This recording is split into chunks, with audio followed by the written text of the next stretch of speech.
Shalom everyone, this is Tsāl Fati with some very interesting breaking news from the Middle East.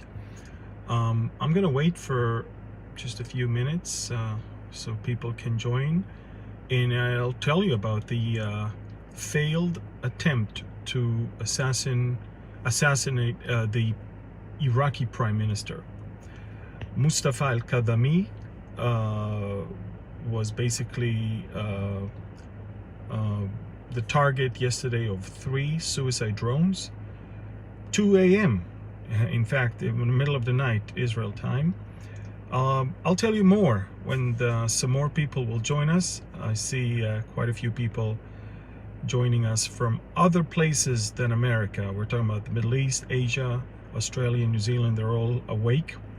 So these are breaking news. A few hours ago, there was an attempt to kill the Iraqi Prime Minister in his house in the Green Zone in Baghdad.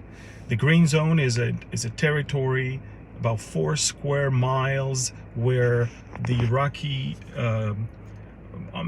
government offices, foreign embassies, security forces, and the Prime Minister's residence is also there.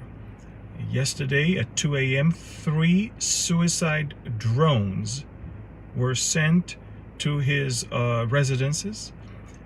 2 of them exploded. 1 of them was shot down. There are some conflicting reports regarding whether he was evacuated earlier or not. We know that there were some injuries of mostly his security people. But the question is, was he evacuated because of an early warning or not? We'll see. One thing is for sure, he's not killed and he's not even injured. He's safe. But 2 out of 3 suicide drones exploded at the Prime Minister's residence 2 a.m. Israel time, and that happened in the Green Zone in Iraq. Now, what is the background to all of this? 2 days ago, there were some violent clashes between the pro-Iranian Shiites and the government forces. All of that is because a month ago there were some elections in Iraq, and the pro-Iranian militias lost quite a few seats in the parliament. So they claimed that this was all fake, that this is a setup of the government. They go to the street, and 2 days ago, 4 of the clashers, 4 of the protesters were killed. And that, of course, probably caused the attempt to kill the Prime Minister of Iraq. Iran is trying to say, hey, we didn't do it. We don't know who did it. Probably it was an international plot, blah, blah, blah. The usual Iranian lies. Deception, again, this is what they're mastering in. But remember, it is the pro-Iranian militias that had all the interests to bring down the Iraqi Prime Minister. The Iraqi Prime Minister, Mustafa al-Kadhimi, is known as a pro-West, someone that the United States supports, someone that the Western world support. And if you want to kick the U.S. out of Iraq, you probably want to kick him also out of office. And so, ladies and gentlemen, a few hours ago, an attempt to assassinate the Prime Minister of Iraq in his residences in the Green Zone of Iraq. Now, of Baghdad. Baghdad is a huge city, just so you know. And across the Euphrates there's the Tigris in Baghdad. Across the Tigris from Baghdad city, there's the Green Zone, and there's the international airport. The Green Zone is a little bit west of the of the international airport. And again, this is where U.S. embassy is and other foreign embassies.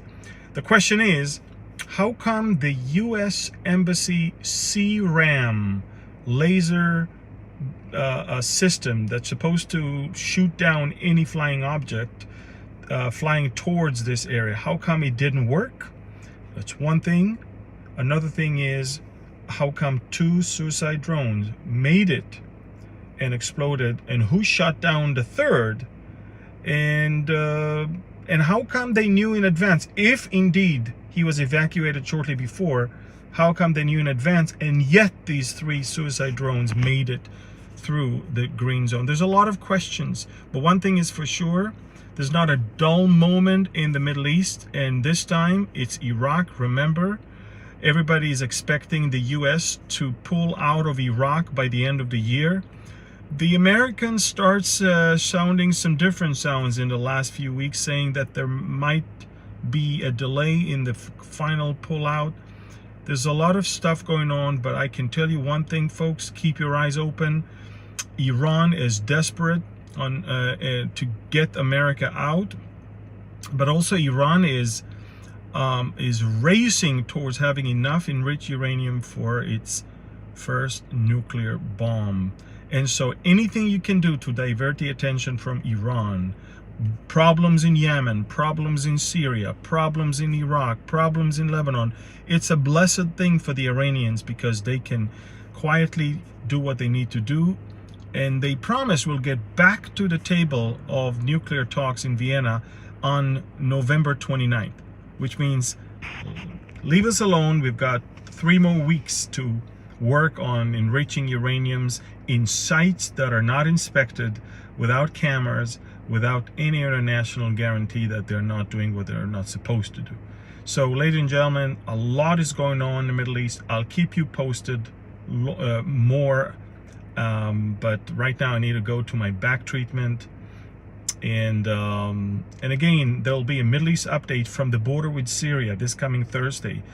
A special Middle East update live from the Israeli-Syrian border, which was, by the way, lately in the center of activity and action. So I'll talk to you more. Thank you. God bless you. And again, thank you also for going and pre-ordering Operation Yoktan.